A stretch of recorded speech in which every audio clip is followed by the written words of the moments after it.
जिस बात को कह रहे हैं अपनी जिस गंभीरता को समझिएगा, आप जिस बात को उसको हल्के में मत करें कि वही महिला बिल वही महिला बिल। आप जानते हैं जिस महिला बिल की बात कर रहे हैं, और मैं किरण जी की तरफ उस प्रश्न को रखा है, मैं उसी महिला बिल की बात कर रहा हूँ जिससे करप्शन इस देश में, जिससे सशक्तिकरण की बात आप करते हैं, उसी महिला की बात कर रहा हूँ मैं कि अगर बेसिक रूल जांच कर दिया जाएगा तो इस देश को न्याय मिलेगा। मैं उसी महिला की बात कर रहा हूँ। देखिए, महिला बिल भी पास होना चाहिए और भी बहुत सारे कानून पास होने चाहिए, लेकिन भ्रष्टाचार एक बहुत बड़ा मुद्दा है इस देश में। भ्रष्टाचार के कारण इस देश के विकास के लिए जो पैसा है उसकी सिर्फ चोरी ही नहीं हो रही, इस देश की नीतियां ऐसी बनाई जा रही हैं जो आम आदमी के खिलाफ है, जनहित के खिलाफ है, और भ्रष्टाचार के चलते हुए एक भ्रष्ट माफिया का जन्म इस देश में होता चला जा रहा है, जो कि इस देश की पूरी लोकतांत्रिक व्यवस्था के ऊपर काबिज हो गया है। इसलिए ये लोकतंत्र के लिए सबसे बड़ा खतरा मेरा दो प्रश्न है। एक ये कि यहाँ पर अभी गांधी जी की तस्वीर लगी हुई है, जंतर मंतर पर भारत माता की तस्वीर लगी हुई थी।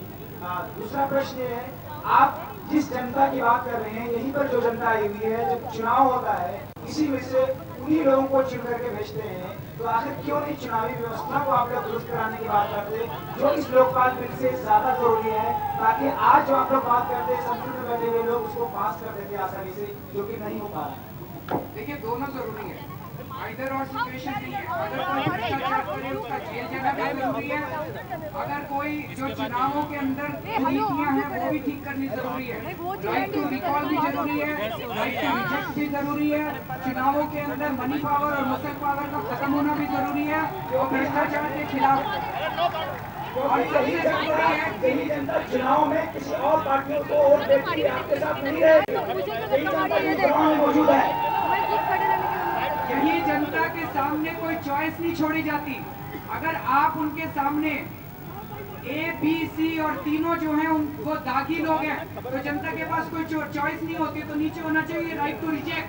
हम किसी को नहीं मानते, जब ये आएगा, अगर राइट टू रिजेक्ट आता है तो आप देखेंगे कि हमारे देश के पूरे पॉलिटिकल माहौल बदलेगा उससे। तो अन्ना जी पहले ही अनाउंस कर चुके हैं कि इसके बाद जन लोकपाल बिल के बाद इन सारे मुद्दों को उठाया जाए। देखिए, हम तो लोकतंत्र के और भी जड़ की व्यवस्था की बात कर रहे हैं। हम ये कह रहे हैं कि आज जो लोकतंत्र इस देश में चल रहा है, जिसमें कि हम 5 साल में एक बार चुन लेते हैं और फिर वो लोग अपनी मनमर्जी से जनता की राय के खिलाफ कानून बनाते हैं, नीतियां बनाते हैं, इसको सुधार कर ऐसी व्यवस्था इस देश में लोकतांत्रिक व्यवस्था कायम करनी चाहिए जिसमें जनता की सीधी हिस्सेदारी हो कानून बनाने में, नीतियां बनाने में।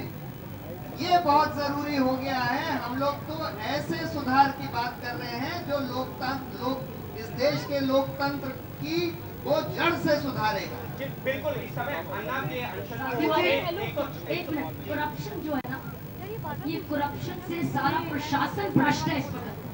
तो ये हमारा पहला मुद्दा है। जैसे करप्शन का जो पहला जो प्रशासन की जैसे सफाई होती है, क्योंकि आज प्रशासन बिजनेस बन गया है। आप किसी सरकारी अफसर के पास जाए, वो सेवा सर्विस नहीं है, वो मेवा सर्विस है। वो सेवा नहीं है, वो मेवा है।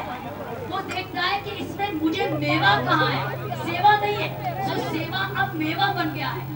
जब सेवा बन जाएगी तो ऑटोमेटिकली बाकी की सफाई का रोलर चलेगा। ये रोलर चलेगा, ये रोलर की शिकायत, ये गाड़ी चलानी, ये आज एक प्रशासन की गाड़ी है साथियों। ये शुरुआत है एंटी करप्शन से, शुरुआत है लोकपाल से। इसके बाद जो भ्रष्ट लोग होंगे, जब लोकपाल के दिन आएंगे और जब जेल की रेलगाड़ी उनकी चलेगी, तब इलेक्शन की सफाई होने लगे जाएंगे। तो ऐसे कैंडिडेट नहीं आएंगे जिनके पास क्रिमिनल रिकॉर्ड होगा, जिनके पास क्रिमिनल रिकॉर्ड होगा, जिनके पास भ्रष्टाचार का रिकॉर्ड होगा। तो लोग कहेंगे तुम वही हो जो मेरे से मेवा लेते रहे और आज मेरे से सेवा मांग रहे हो, मेरे से सेवा मांग। तो प्लीज मेरी बात सुन लीजिए। बहुत लोग ये पूछते हैं कि एक लोकपाल से क्या हो जाएगा। मैं कह रही हूँ लोकपाल से एक रोलर चलेगा। रोलर, ये रोलर क्या करेगा, ये उन लोगों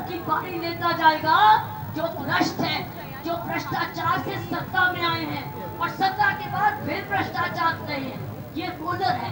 तो एक रोलर क्या होता है, जब एक बार रोलर की गति चलती है फिर आप नहीं रोक सकेंगे, वो गाड़ी चल पड़ेगी। उसके बाद दूसरी गाड़ियां भी बीच में डब्बे लगने पड़ेंगे, जैसे इलेक्टोरल रिफॉर्म्स के, पुलिस रिफॉर्म्स के, महिलाओं का रिजर्वेशन बिल, ये एडमिनिस्ट्रेटिव रिफॉर्म्स के, जुडिशियल रिफॉर्म्स के, ये सारे रिफॉर्म्स चाहिए।